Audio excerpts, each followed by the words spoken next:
Oh, I need to turn it around so everyone can see. It's genius. This is what my daughter made me for Christmas. That's more topical. I know. At least I'll have that. I'm just going to casually have this one in shot. So I guess we should start by talking about where we actually are, because this is the first one actually in London Oh, okay. / surrounding areas, because I know, not being a Londoner, this probably doesn't even count, does it, as London? But where are we? Tell us a bit about where we are with the sound. I know, we're in of the southwest airplane. London, right under the flight path for Heathrow. So throughout our conversation, you will hear planes coming over probably about every 3 minutes. Count them in. Count them in, count them down. And I guess that's, one of the things. We don't all live in these kind of rural bliss. There are an awful lot of people gardening in cities, particularly in London. But you when you garden in London, you take the rough with the smooth. It's nice to have all the amenities and everything, but you do also get, I'm sure we'll hear police sirens, we'll hear God knows what, we'll hear builders shouting at each other, and a lot of aeroplanes. Yeah, exactly. Well, it's all part of it, isn't it? And like you say, people, I think sometimes we can forget that people don't just have the surroundings that we have, whatever that may be. If you are in London, you assume that everyone's gardens are like this. And if some of the other guests that I've had on the podcast have new build homes, or they have great expansive gardens. So, and it's been what's nice about visiting lots of different people is seeing all the different spaces. But yeah, I think you forget that not everyone's is like that. Yeah, I mean, we're sitting on my balcony. I mean, it's a nice balcony. It's lovely. But it's a balcony, and it's like kind of like a laboratory. So all with the wool pots, we try and we experiment, and we stick very random, as you've seen on the table. Great mixture. We stick very random things in and see what grows. Just out of shot here is a lump of ginger I found lurking at the back of the fridge. So I stuck it in a wool pot. So what happened? And it's growing. It's wow. It's extraordinary. That's exciting. Well, it should be. So talk to us about wool pots. Firstly, where did the idea come from? How did you end up getting into it and creating it? Where did that all start? I mean, I have a product development background from my time spent in licensing and merchandising, but I've got a lot of friends who are farmers. You're probably going to have to use your bleeper machine when I say this. So I have a lot of friends who are farmers, and I have a particular friend who's a lady farmer, quite robust, and whenever I go and see her, I always go, "Oh, hiya." And she goes, "Oh, effing sheep. And so I go, "Well, what's wrong now?" She said, "Oh, they do everything in their power to kill themselves. They escape the whole time. They're always getting their heads stuck in a hedge, and they're all falling in the river, or they're a nightmare." And I went, "Oh, okay." She said, and then I've got to shear the effing things." Well, okay, fine. She said, "No, you don't understand. It cost me £1.50 to shear my sheep, and I get offered 75p for the fleece." That's the thing now, isn't it? With the price of wool, it's not even worth it for them anymore, is it? It used to be a gold mine, and then it's gone the other way now. I mean, for the smaller farmers, the biggest scale farmers, it probably still is very much worth it, because there's also, you've got to collect the wool up, and then you've got to put it in a lorry and get someone to drive it to the collection points.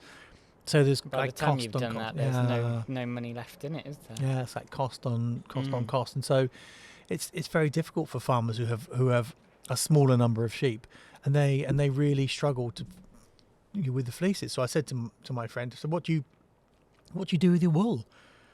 And she said, "We just put it in a pile and burn it." And I was like, "Oh my God!" Yeah. Like, you can't do that. She said, "Well, what else can I do with it?" So I sat down, with these thoughts in my head about this big problem with wool. And then, I said to have another business that makes biodegradable tree guards. And while I was doing some research, I found this article, and it said 500 million plastic plant pots are sent to landfill in the UK every year. I was like, 500, that's 500 million plastic plant pots every year, just buried. So I thought, I've got to do something about this. So I added the magic ingredient, which was rosé in this situation. I thought, I've got to find always. I thought, I've got to find a solution, and I wondered, is it possible to make plant pots from wool? And we had to look at various methods, and then the the ideal way. I know, more aeroplanes. It's the whole time. It's quite nice actually. I could just sit here plane spotting. You can literally see every detail. You can. Should I get you a notebook? Yes, get me a notebook. I'll turn into one of those people.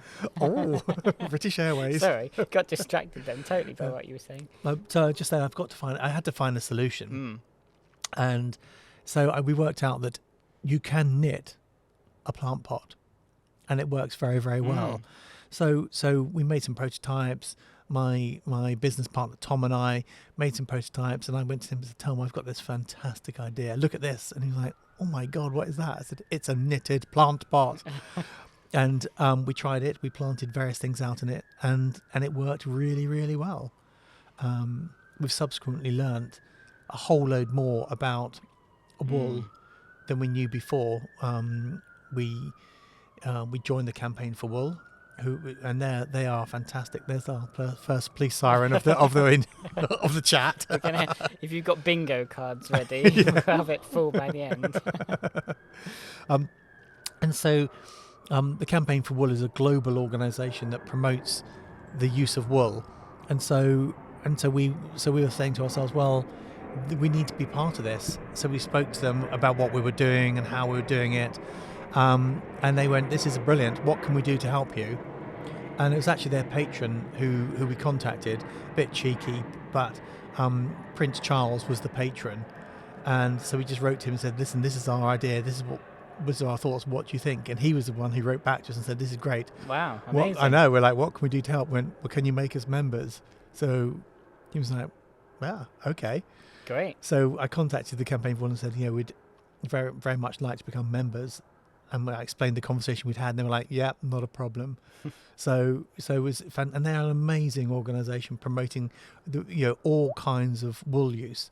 So to make plant pots knitted from wool it sounds like a weird idea, but they work really well. Well, I don't think it is a bit of a weird idea and a bit of a weird concept, but going back to the point of how many plastic pots go to landfill every year, and I can guarantee you that every person listening and watching this podcast is thinking, that's me. That's my shed full. That's that area around the back of the greenhouse. Because and if you're a plant addict like me, they all come in plastic pots, and then what do you do with them? And I'm always trying not to put them in the bin or whatever, because that's just going straight to landfill and that whole problem. But you kind of save them thinking, I'll reuse them at some point, and then one or two might get reused, but you end up just hoarding them basically. Yeah, and you know what it's like. Gardening is such an addictive drug that you go, I absolutely do not need any more plants. Ooh, yeah. Oh, there's one. Yeah, I'll have, exactly. And that's the problem. And I was saying we had a competition recently on our Instagram where this guy was saying, "I'm going to clear out my shed, get rid of all the plastic." And I went, "Great. How many pots do you think you've got?" He went, "No, between 50 and 60." And when he counted them, there was 522. Wow, yeah. It's insane, isn't it? They breed themselves, I think. I think they just grow. And that's one thing that the horticulture industry, for all of its goodness, it's plants at the heart of it. It can't be more sustainable in that sense, and all we give back. But the plants come around in that plastic, and that's one bit of damage that we do. And I know there's been a bit of conscious effort from the manufacturers to change the colour of the plastic to make it more recyclable and slightly better. I think still. they changed the colour so that the machines can read their pots. Pick it out. But I think only, I want to say 5 councils in the whole of the UK actually recycle plastic pots. Most of them just don't know what to do with them. They just get sent to either incineration or landfill. And so that's, for us, it's what we're having to do. We're having to change an entire industry mindset. Some garden centres have been. Are we allowed to name them? Yeah. Oh, great. Are you about to say they're rubbish? No. So we've been working with Blue Diamond, and they've been excellent. Hilliers have been excellent.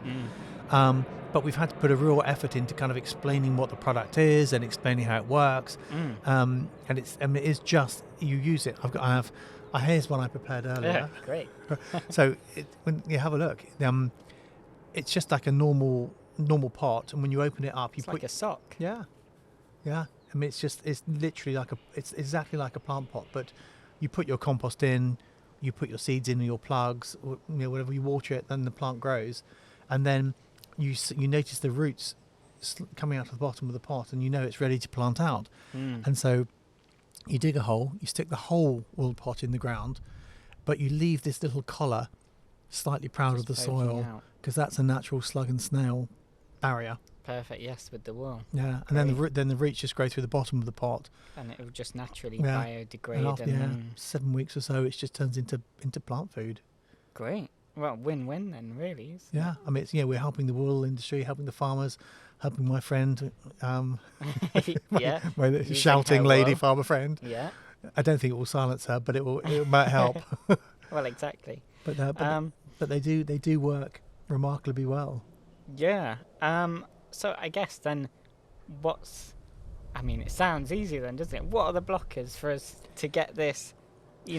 How do we get all of our plants coming in this thing going forwards? When we go to a garden centre and we get our little nursery plants that, like you say, you're going to grow on and then you're going to plant out in the garden. How do we get them all coming in these instead of plastic, and what are the obstacles? There are obstacles. One of the obstacles is automation. A lot of the nurseries are automated, and they don't want to have to take the extra time to hand fill. There are quite a few hand fill nurseries who we're working with. Yeah.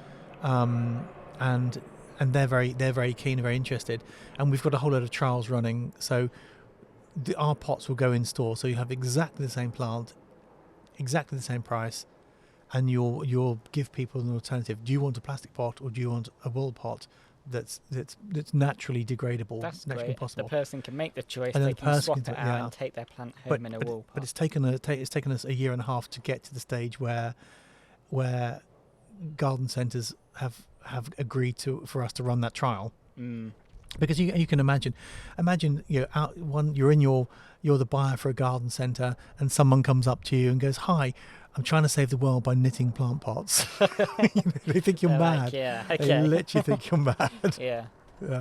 So I mean, that's kind of the main blocker. They are a bit more expensive, not hugely so, but when you look at the price of a plastic plant pot, nowhere in the price of that plastic plant pot is there any provision made for the removal and disposal costs. That's just kicked down the road. Oh, someone else will deal with that. Kick to the consumer ultimately. Well, I mean, not even the consumer. The consumer will buy the plant, it's in a plastic pot. But 99% of consumers will not go, "Oh, there's a cost to the planet for using a plastic plant pot, and there's actually a physical cost of removing and disposing of this properly," and those costs are never thought about, because you buy your tray of plants, you take them home, you put them in your garden, you go, "Wow, my garden looks amazing," and all the plastic either goes in your shed or in the bin. And there's no. It's like I say, we're just trying to change a mindset. That's the main challenge. And that's a lot harder to do than looking crazy in front of some garden centres, probably. Hey, I'm very used to looking crazy in front of people going, "Woo!" And have you had any initial feedback so far on the trials, and are people making the swap? Yeah. Actually, the most interesting trial was done by the Eden Project. So we sent them some wool pots and said, "Hey, this is what we're doing. This is what we want to do. Give it a go." And about 5 weeks later or so, we got an email from them going, "Okay, what's in the wool?" And we went, "What do you mean? What's in the wool?" They went, "Look at these photographs." They were doing a proper trial with a plastic plot, wool pot, coir, paper, terracotta, and the plants are in the wool pots were almost twice the size. Oh, really? So they're growing benefits. Yeah, and we said, we don't know. We'll pumped full of plant steroids. Yeah. Oh, come on. And they were like, we'll investigate. And so they did all, but it's brilliant. They did all the research for us, and they were saying that wool is an insulator, so insulates against heat and cold, and also with a wool pot, it wicks the moisture up, so it almost sucks the moisture up into the core of the pot, and then when it gets hot, the water gets drawn out to the sides, and then it evaporates from the sides of the wool pot, and that helps keep it cool. Whereas with a plastic pot, they were saying the whole pot heats up and means that it evaporates much quicker. And also they found that quite a lot of coir pots have been dipped in epoxy or latex to help preserve them. Yeah. And I'm like, I'm pretty sure that epoxy is plastic. Yeah. And that's also why coir not all coir, obviously, but some of the pots take a while to break down because they've been dipped. Oh, right, okay. But Didn't I know mean, that. but proper coir, natural coir, is substantially better than plastic. Yeah. But we're just saying that as far as our research went, we also had to do a research project with with Lancaster University, because we said, our wool pots are much more environmentally friendly than plastic pots, and someone emailed us and went, prove it. So we then had to do this whole big research project to prove that wool was more environmentally friendly than plastic. But it threw up some interesting facts and figures. Yeah, I guess. Yeah. I mean, they were saying to us that every one ton of plastic produces 6 tons of CO2. So there's a huge amount of damage done before a plant is put in a pot, just in the manufacturing process. So, and these are all things that, I mean, we didn't even think about that when we first started out.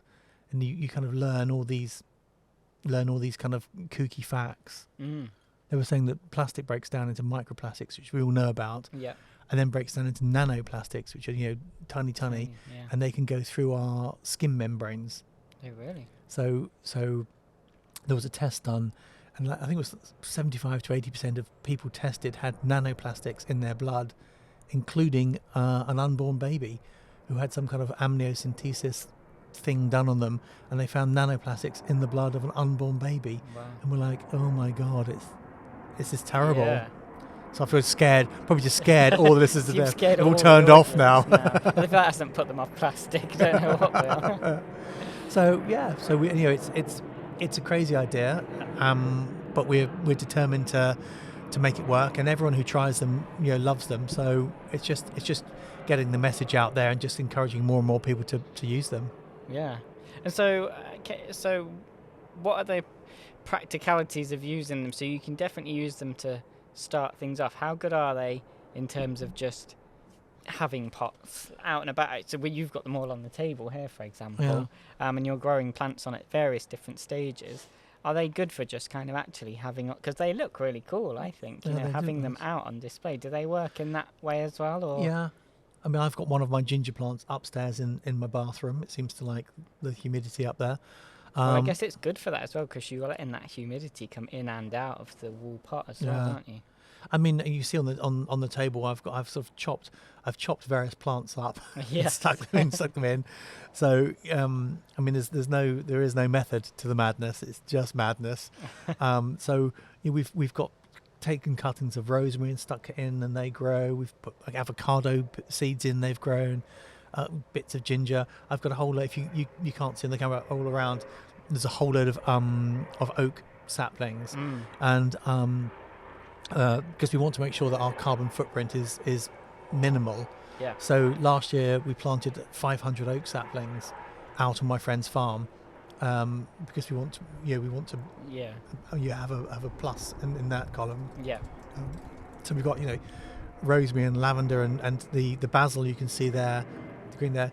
It's those fast growing herbs are brilliant because you plant them, they grow really quickly, and it means you can have the pot in your kitchen in a saucer, and you can watch it grow, and you can just clip it. And also if you buy one of those those pots of basil from a supermarket, you should get the pot and unravel it and break down all the stems of basil and plant each one individually. Then you'll have like 10 basil plants rather than the one. So it's that's a good tip. We just And I think the thing that is great as well is that I thought that they might start to go a bit damp and wet and manky looking, but actually, I mean, these ones, you've had them planted up and out here for a while. And the roses I've got they're in our top secret larger prototype wool pots, and they've been top secret. Look at them, but they are looking green and mouldy, but they have been out for a long 7-8 months now.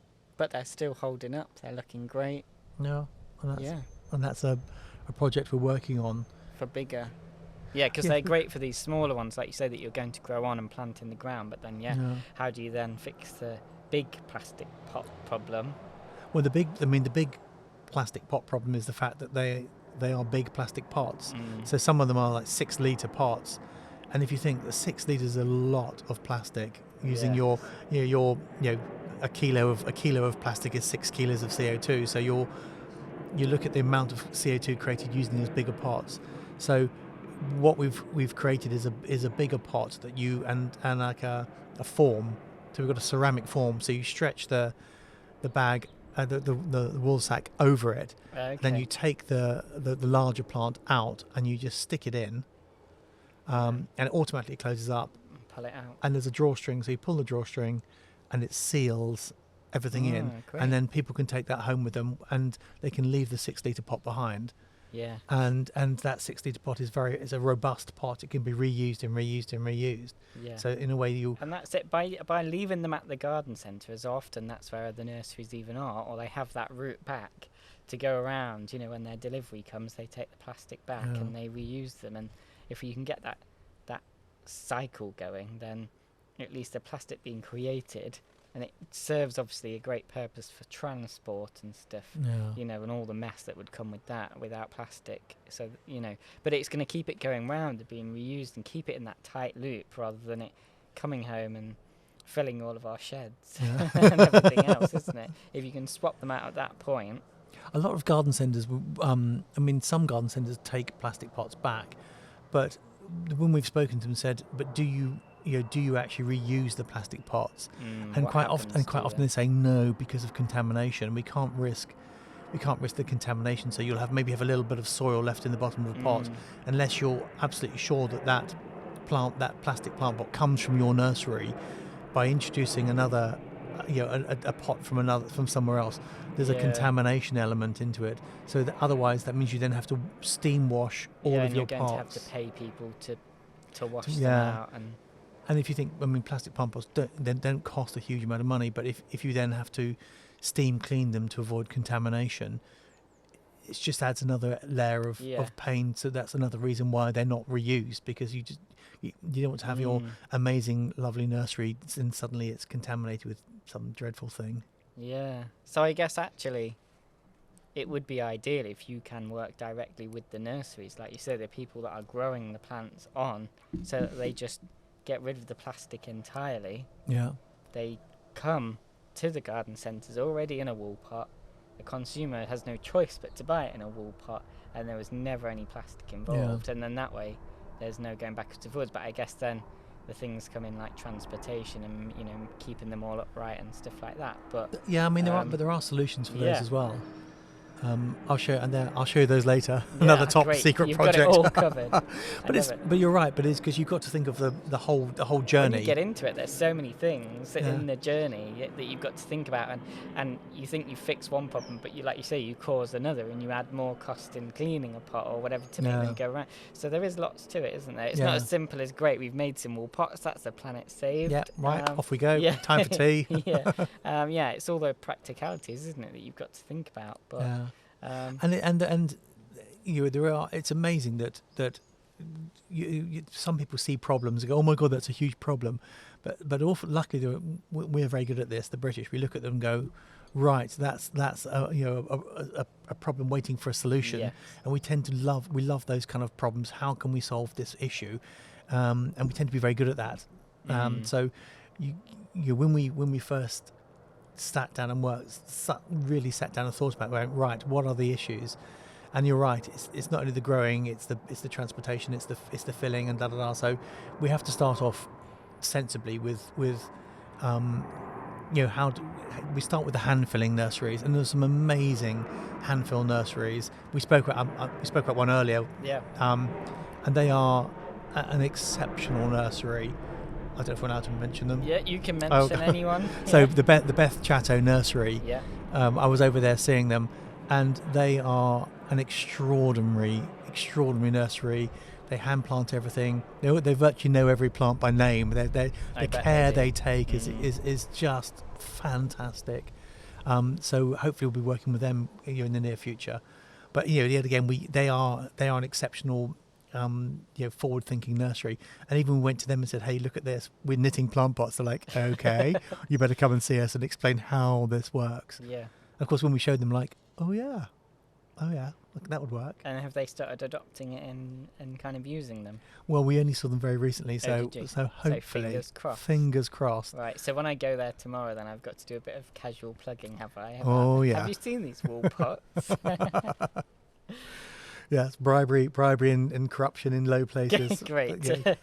I'll do a casual mention tomorrow then. I mean, you'll see they are a fantastic bunch, and they're very open to new ideas, which is really important for businesses, that you're always open to new ideas, and you're always open to, when people come to you with a crazy idea, you go, well, rather than slam the door, it's like, well, let's just have a look, shall we? Yeah. And I think sorry, I've just gone off onto a complete tangent in my mind. Could you see me kind of trail off? What I was just thinking is that these would be amazing for starting off seedlings. Yeah. Because you're growing them into the thing that you can just literally plant straight into the ground. I mean, you said it earlier, but it's only just kind of pinged in my mind. But you can plant all of your seedlings in this, ready to literally, once they've started to grow on, like you say, you just plant this straight into the ground. Yeah. And you don't get the root disruption. No. And when you plant, what we found is you plant the wool pots, you leave a couple of inches between them, and they naturally air prune, so the roots naturally go downward toward the moisture source. So our friends at the Eden Project said to us, well, because more oxygen gets in through the weave of the wool pot, that promotes a much stronger root growth, so you get much stronger plant growth, and that's why the growth was so good, because of the more oxygen getting into the roots. But if you put the wool pots touching each other, because it promotes such strong root growth, the roots go crazy and they all leap into each other's pots. So hello, and then you have to kind of untangle them. Yeah. But if you leave a tiny gap between them, they naturally air prune and force the roots downward, and that's kind of what you want. Wow, great. There you go. Start your seedlings off in these wool pots then. And I should mention that the podcast is sponsored by Mr. Fothergill's. So excellent, we love them. If you want 25% off your seeds, you can use the code TOM25 and then plant them in some wool pots. Yeah. And there you go. You'll have a whole load of seedlings sorted, and you can just put them straight in the ground. Yeah. Great. So what's next then for you?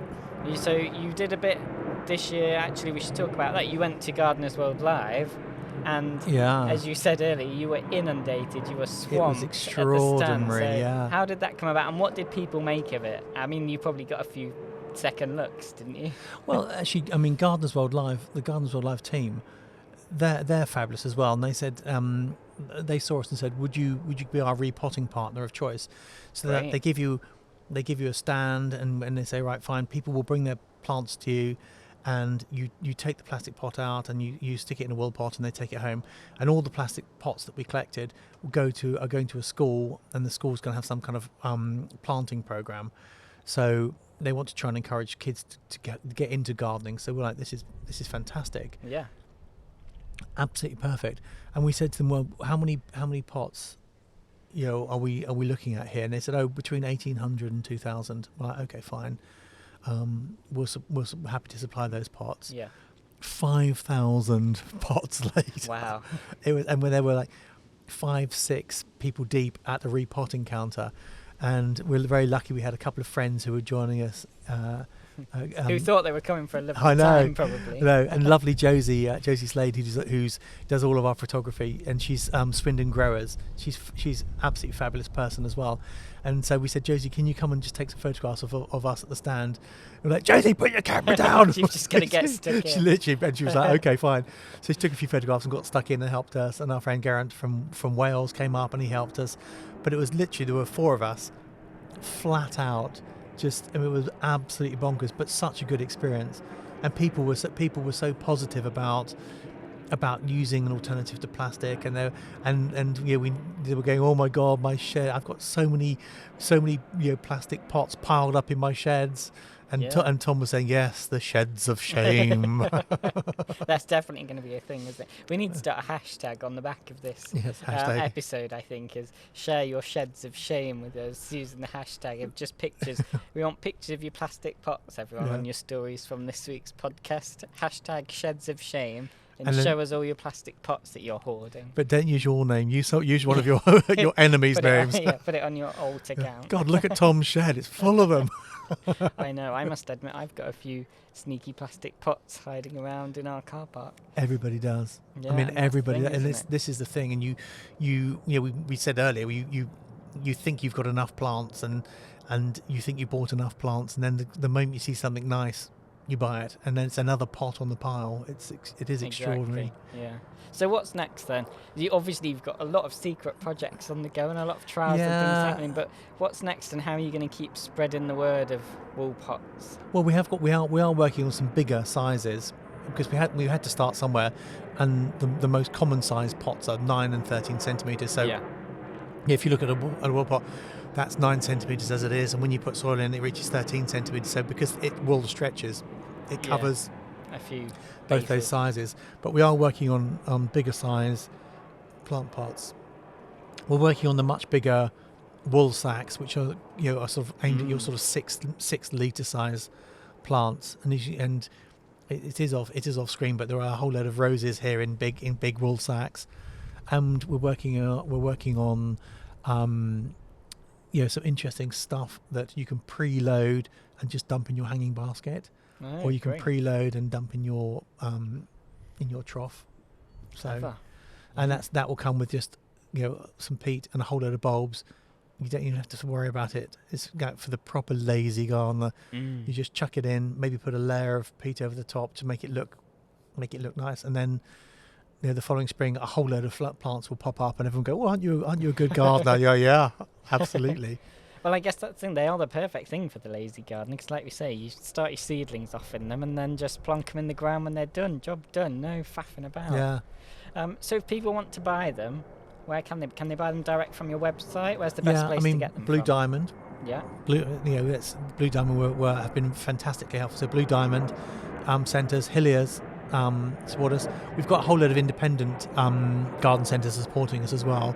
They tend to be much more flexible, much more amenable to try stuff. I guess they can be a bit more dynamic. Yeah. And then on our websites, wool-pots.co.uk. Brilliant. So you can buy them online, and they'll be shipped out to you.